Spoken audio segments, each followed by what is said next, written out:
ఓ hit cinema నుంచి sequel వస్తుందంటే box office దగ్గర మంచి ఓపెనింగ్స్ వచ్చినట్టే. బాహుబలి 2 నుంచి కేజీఎఫ్ 2 వరకు ఫస్ట్ డే భారీ ఓపెనింగ్స్ రాబట్టాయి. నెక్స్ట్ రానున్న పుష్ప 2, సలార్ 2 సినిమాలు కూడా బాక్స్ ఆఫీస్ పై దండయాత్ర చేయడం గ్యారంటీ. ఇప్పుడు హిట్ సీక్వెల్ గా వచ్చిన టిల్లు స్క్వేర్ కూడా ఫస్ట్ అదరగొట్టేసినట్టుగా అంచనాలు వేస్తున్నారు. డీజే టిల్లు సీక్వెల్ గా వచ్చిన టిల్లు స్క్వేర్ మార్చి 29న ప్రపంచవ్యాప్తంగా రిలీజ్ అయింది. ఫస్ట్ షో నుంచే ఈ సినిమా పాజిటివ్ టాక్ సొంతం చేసుకుంది. దీంతో డే 1 ఎంత రాబడుతుందనే అంచనాలు మొదలయ్యాయి. బుకింగ్స్తోనే ఈ సినిమా ఫస్ట్ డే కలెక్షన్స్ పై అంచనాకు వచ్చేశారు.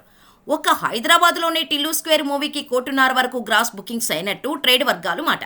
మొత్తంగా తెలుగు రాష్ట్రాల్లో 2.5 కోట్లకు పైగా గ్రాస్ అడ్వాన్స్ బుకింగ్స్ అయినట్టుగా చెబుతున్నారు.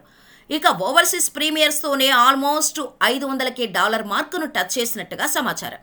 మొత్తంగా తెలుగు రాష్ట్రాల్లో బుకింగ్స్ ట్రెండ్ను బట్టి చూస్తే 4 కోట్లకు అటు ఇటు ఓపెనింగ్స్ అందుకునే ఛాన్స్ ఉందని అంటున్నారు.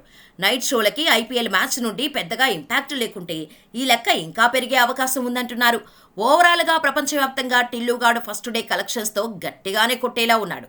వరల్డ్ వైడ్గా ఈ సినిమా 27 కోట్ల వరకు ప్రీ రిలీజ్ బిజినెస్ జరుపుకొని 28 కోట్ల బ్రేక్ ఈవెన్ టార్గెట్తో రిలీజ్ అయింది. టిల్లుకు వచ్చిన టాకును బట్టి చూస్తే ఈజీగా బ్రేక్ ఈవెన్ అవ్వటం గ్యారంటీ అంటున్నారు.